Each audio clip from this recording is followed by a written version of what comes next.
নমস্কাৰ সকলোকে স্বাগতম জনাইছো আজি 2025 চনৰ নৱেম্বৰ মাহৰ 21 তাৰিখ আৰু আজি দিনত এটা খবৰ আহি পৰিছে আমাৰ মাজলৈ গতিকে এই খবৰটোকে আপোনালোকৰ মাজলৈ বিলাই দিম বুলি এই সৰু ভিডিঅ'টো যুগুত কৰিছো এইটো চাওক আপোনালোকে যদিহে এই যেটো চিঠিটো যদিহে চাই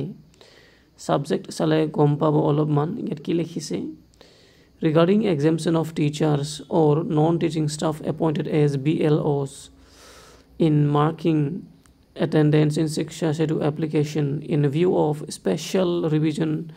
of electoral roll in state of Assam declared by Election Commission of India. So, Election Commission of India Amar Ohomot eta special revision কৰিবলৈ গৈ আছে দেই electoral roll মানে আমাৰ অসমত যিবোৰৰ নাম আছে সেই নামবোৰ এতিয়া আকৌ ভালদৰে চালি জাৰি চাব কথাটো সেইটো মানে কিছুমান কাম চলিব যদি ইন শৰ্ট কবলৈ যাও মানে চেক কৰিব আৰু কবলৈ গলে গতিকে এই কাৰ্যৰ বাবে এতিয়া কিছুমান শিক্ষয়িত্ৰীবোৰক নিয়োগ কৰিব কথাটো সেইটো এতিয়া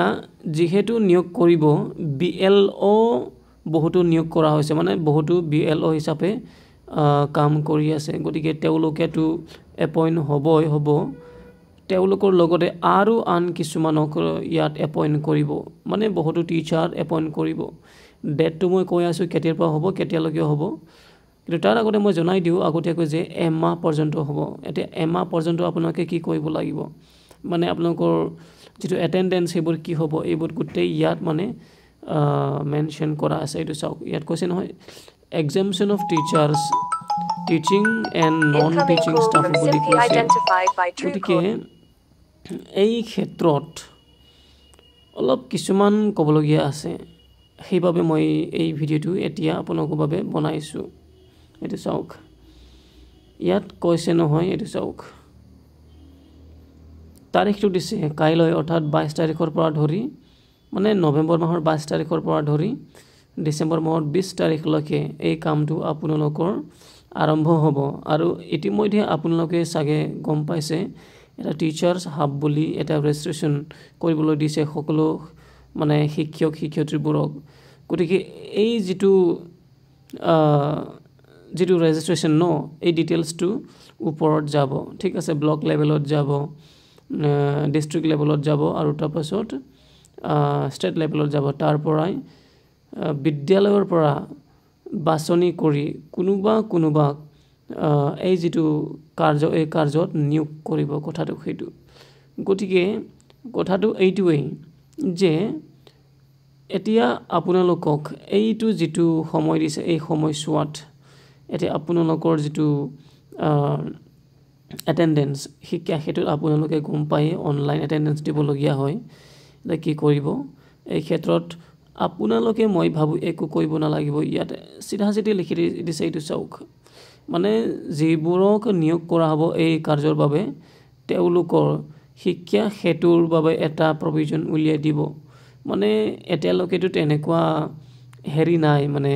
ইলেকশনৰ বাবে আমুক তাৰিখৰ পৰা আমুক তাৰিখলৈকে ইমান দীঘলীয়া নহয় জানো গতিকে হ'ব পাৰে তাতে এবসেন্ট ৰিকুৱেষ্টত আপোনালোকে এই যেটো এটা আকৌ লিষ্ট ওলাব আপোনালোকৰ নামৰ এই যেটো লিষ্টটোকে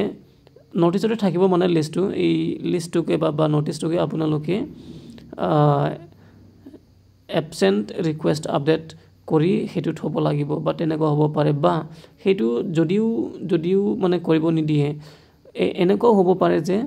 ব্লকে বা ডিস্ট্ৰিক্ট লেভেলে আপোনালোকৰ নামটো মানে ইয়াত এক্সাম্পট কৰিব যদিও আপোনালোকে স্কুলত যাব নোৱাৰে কাৰণ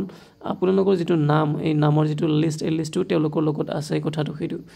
গতিকে মই আপোনালোকক এটোকে জনাম বুলি ভাবিছিলো যে এতিয়া বহুতৰ নাম এই যেটো কাৰ্যৰ বাবে মানে এনলিষ্ট কৰা হ'ব ধন্যবাদ